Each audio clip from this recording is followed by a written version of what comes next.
This is another tutorial running on chi-square in SPSS. The difference is here we're not going to use the raw data set.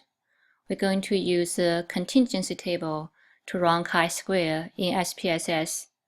We're going to use the same data set, and we're still interested to find out if males are more likely to be superintendents with this 20 from the 20 people.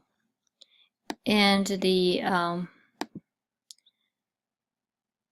data we're going to enter into the SPSS is the contingency table rather than using, as previously we using the raw data. So this is data set that we used before. I'm going to make some changes here. So I'm going to remove, I'm going to not need these rows. Go to editor and clear. So we're going to keep, still keep gender and superintendent variable. And here there's some differences. Yeah, so our zeros still represent, for gender still represents females, and ones still represent males. And superintendent, zeros represent not a superintendent, and ones a superintendent. So with this, it looks like we only have 4 people. So we're going to add an additional variable. I'm going to call this variable frequency. Oh, okay, frequency. Go back to the data view. So for a frequency variable, so if you look at basically, we look at the combination for this, the issue row. Now this row represents, because the 0 is female, it represents a female non-superintendent. And now with our data, we have 7 female non-superintendent. And this gender and superintendent combination represents female superintendent. In our data set, we have 3. And for this combination, it's male non-superintendent. We have 3. And this is a male superintendent. We have 7. Again, I'm going to go to variable view. I'm going to reduce the decimals.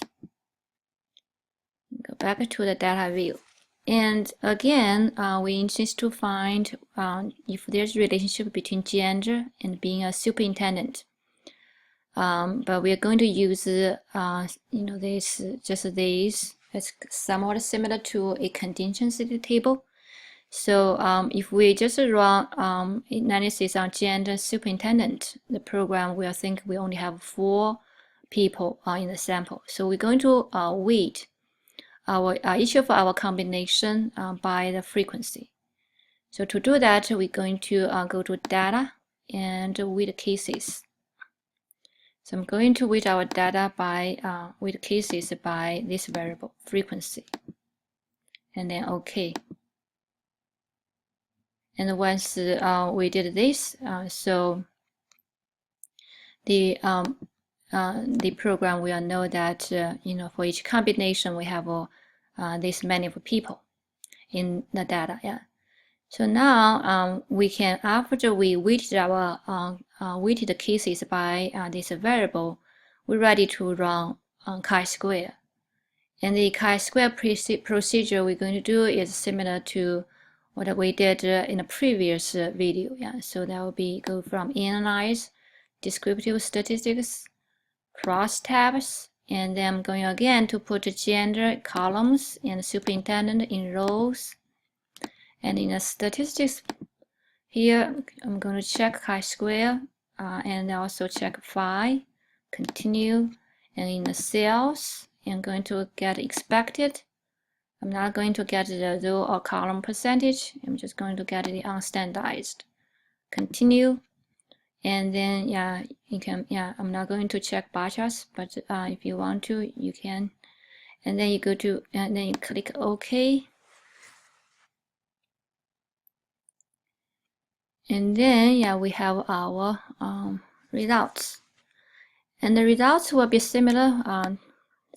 Will be the same, similar to what we did before. Yeah. So this is our crosstab table, yeah, which shows that we have 7 females are not superintendents, 3 male non-superintendents. So for a total of 10 people who are not superintendents. And here this shows that we have 10 superintendents, among them 3 females and 7 males.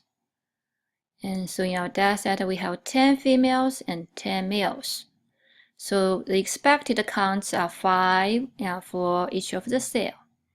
And residuals are difference between observed counts and expected counts. So the residuals are 2 here because we have equal distribution of superintendents and non-superintendents, the 20 people, and also we have equal distribution for males and females.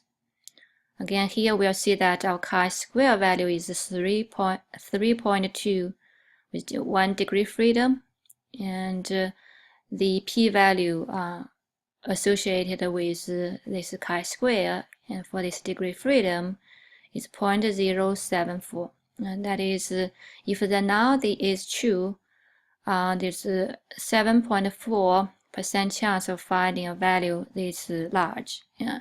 Since this is larger than our criterion, which is 5%, we fail to reject null and conclude that our data there's no sufficient evidence to reject null, which is there's no relationship between gender and being a superintendent. Again, yeah, so I remind you that for a 2x2 table, you do not want any of the expected counts to be below 5. So that, yeah, there's a sample size requirements for running chi-square. And this is the phi, we're interested here in the phi coefficient, especially if when we have a statistical significant result. As a statistical test will only tell you whether there is a relationship between the 2 variables, but it does not tell how large a relationship is. And if we have a significant finding, we go here to see that how large the relationship is by looking at the phi. So so here, since our chi-square is not it does not reach significance, our phi does not reach significance also. And that's the end of this tutorial.